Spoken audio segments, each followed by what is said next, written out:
আমাদের পক্ষ থেকে দৃষ্টি আকর্ষণীয় প্রোগ্রাম। এই যে পথ শিশু, এই যে সমাজের হতদরিদ্র যারা, ছিন্নমূল মানুষ যারা, তাদেরও তো এই সমাজে বসবাস করার অধিকার আছে এবং মর্যাদার সহিত বসবাস করার অধিকার আছে। তাদের দায়িত্বটা নিবে কে?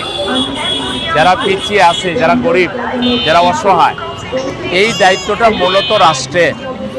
রাষ্ট্রকে এমনভাবে গড়ে তুলতে হবে যে রাষ্ট্রে যারা হতদরিদ্র, যারা পিছিয়ে পড়া, যারা পথ শিশু, এইসব মানুষদের জন্য রাষ্ট্রের কর্মসূচি থাকতে হবে।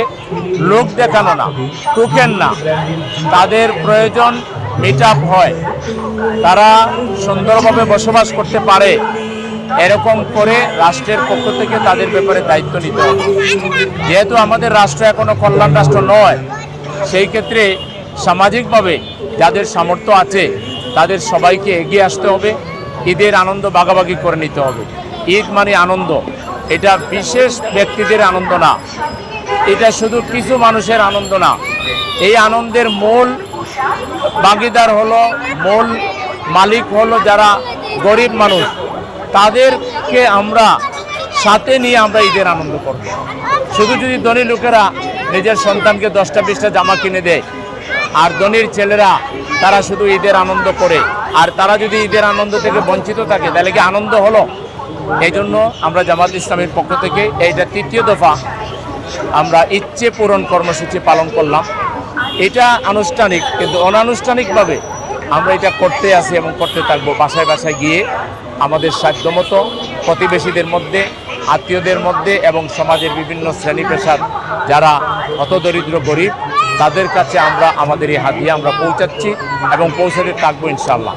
আমরা সরকার সহ সমস্ত সামর্থ্যবান মানুষকে আহ্বান জানাচ্ছি, আসুন এবারের ঈদ একটা ব্যতিক্রমী ঈদ, পরিবর্তনের ঈদ, একটা বিপ্লবের পর নতুন বাংলাদেশের ঈদ। এই ঈদটাতে যেন আমরা সমাজের সব শ্রেণী পেশার মানুষকে নিয়ে একসাথে করতে পারি, আনন্দ করতে পারি। আল্লাহ যেন আমাদের সবাইকে দিলটাকে বড় করে দেন, মনটাকে যেন বড় করে দেন, আমরা যেন সমাজের সবাই মিলেমিশে ঈদের আনন্দ করতে পারি। আল্লাহর কাছে সেই তৌফিক কামনা করে এই বাচ্চাগুলো এসেছে, আমি তাদের শুকরিয়া জানাই।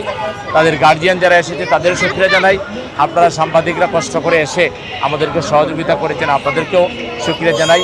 এবং নগরবাসীকে আমার পক্ষ থেকে ঈদ উল ফিতরের শুভেচ্ছা জানাই এবং আমরা মহান আল্লাহর কাছে দোয়া করি আল্লাহ যেন একটা শান্তিপূর্ণ সমৃদ্ধ বাংলাদেশ আমাদেরকে গড়ে তুলবার তৌফিক দান করেন।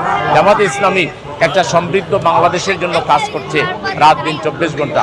জামাত ইসলামের জন্য সবার কাছে দোয়া চেয়ে দেশবাসীকে আবারও ঈদের সালাম এবং শুভেচ্ছা জানিয়ে আমার কথা এখানে শেষ করছি।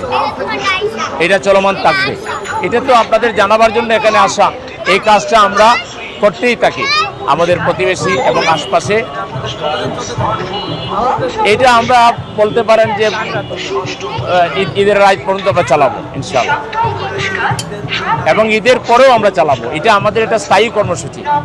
আমরা যেখানেই অসহায়, যেখানে গরিব, যেখানে যাদের বঞ্চনা আছে, যাদের সামর্থ্যের ঘাটতি আছে, আমরা তাদের পাশে দাঁড়াবো। এটা আমাদের স্থায়ী কর্মসূচি। আসল কথা, জি, বঞ্চিত এবং অসহায় মানুষের পাশে দাঁড়িয়ে ঈদের আনন্দ করা। ঈদটাকে শুধু মানে কিছু ব্যক্তি বিশেষের জন্য না করে সমাজের সব শ্রেণী পেশার মানুষের জন্য ঈদের আনন্দ ছড়িয়ে দেয়, এটা হলো আমাদের কাজ।